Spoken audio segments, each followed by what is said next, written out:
You have seen tea everywhere, in cafes, supermarkets, and even in your own kitchen.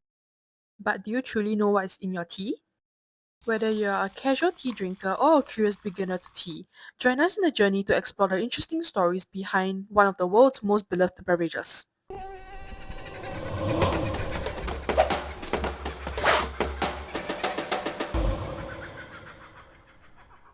When you go into a supermarket, you will find that there are a lot of different teas, and this can be actually reflected by an analysis of their genomes. Sequencing the genome of over 100 tea isolates around the world have actually shown exactly how different teas have become with domestication and cultivation. All true teas come from the same plant, Camellia sinensis, but the flavor, aroma, and benefits depend on how the leaves are processed. Camellia sinensis variety Arabica comes from different regions of the world. It has big bold leaves that thrive in lowland tropical areas and often produce black teas. On the other hand, Camellia sinensis variety sinensis is a smaller leafed variety from China, growing best in cooler, high-altitude regions and often produce green or oolong tea. However, even within the same tea type, flavor differences can still arise. This is because of environmental factors such as temperature and light.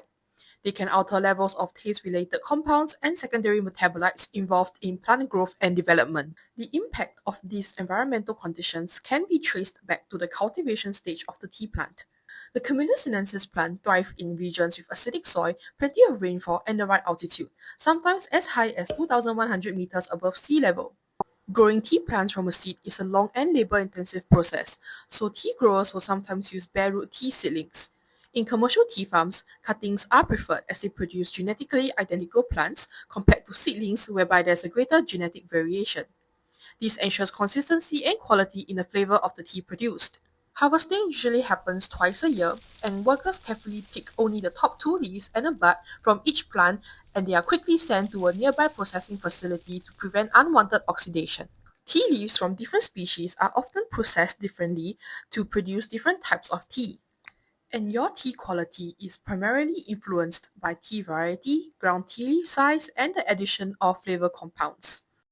Tea making is a delicate process and many factors come into play.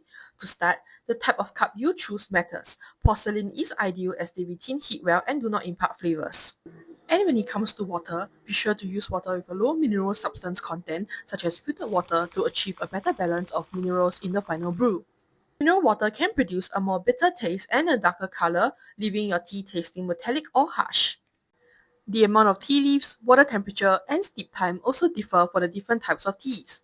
When it comes to timing, it is a balancing act between maintaining the taste and nutrition levels.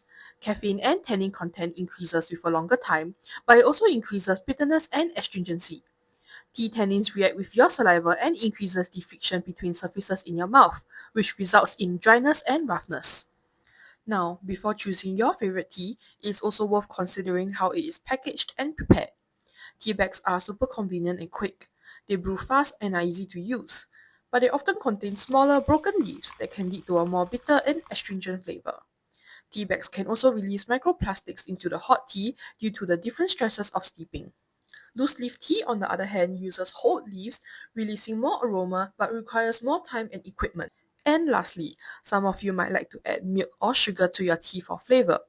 It not only makes your tea taste better, but also stabilizes the antioxidant activity, strengthening its nutritional benefits. Tea is abundant in elements that have been connected to a variety of health benefits. Tea contains beneficial active components, and the consumption of tea has been associated with a reduced risk of lung cancer. It has also been shown to be associated with enhanced cardiovascular and metabolic health. Tea polyphenols chelate metal ions and prevent redox active transition metals from catalyzing free radical formation. And in type 2 diabetic patients, it was concluded that regular consumption of black tea can have antioxidative and anti-inflammatory effects. Now that you have mastered the art behind tea making, next time you take a sip, remember that every color, flavor, and aroma starts from its genes.